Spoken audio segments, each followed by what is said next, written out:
नमस्कार मित्रांनो, मी शिवप्रसाद गैरे. आज आपण बघणार आहोत की घरी बसल्या बसल्या मोबाईलवर आपण राशन कार्ड कसे डाउनलोड करू शकतो. चला तर मग सुरुवात करू. व्हिडिओ आवडल्यास लाईक आणि सबस्क्राईब नक्की करा. प्रथम आपल्याला गुगल क्रोम ओपन करायचे, नंतर त्यामध्ये सर्च करायचे RCMS.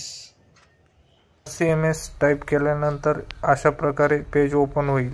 तर पहिल्याच वेबसाईटला ओपन करून घ्यायचं आहे. नंतर ती वेबसाईट डेस्कटॉप मोडवरती ओपन करून घ्यायची. त्यानंतर अशा प्रकारे पेज ओपन दिसेल. त्यामध्ये रेशन कार्ड या पर्यायाला टॅप करायचं आहे. त्यानंतर नाव युअर रेशन कार्ड या बटनवरती क्लिक करायचं.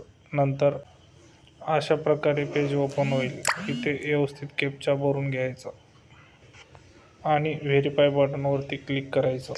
आपल्याला अशा प्रकारे एक पेज ओपन झालेलं दिसेल. यामध्ये आपला 12 अंकी रेशन नंबर टाकायचा. 12 अंकी रेशन कार्ड नंबर माहीत नसेल तर आपल्याला एक प्ले स्टोअरमधून एक ॲप डाउनलोड करायची आहे. प्ले स्टोअरमध्ये जा आणि तिथं सर्च करा मेरा राशन.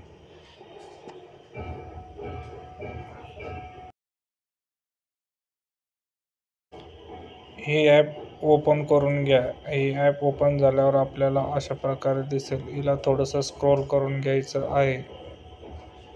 नंतर आधार सीडिंग या ऑप्शनला क्लिक करायचं आहे आणि वरती आधार संख्या या ऑप्शनला क्लिक करायचं आहे आणि आपल्या कुटुंबातल्या कुठल्याही एका व्यक्तीचे आधार नंबर टाकून घ्यायचे आहे. नंतर आपल्याला हे असे ओपन दिसेल. यातून आपल्याला आपला राशन नंबर नोट करून घ्यायचा आहे. त्यानंतर तो इथे 12 अंकी नंबर टाकून घ्यायचा आहे. 12 अंकी नंबर टाकून झाल्याच्या नंतर व्ह्यू रिपोर्ट या ऑप्शनवरती क्लिक करायचं आहे.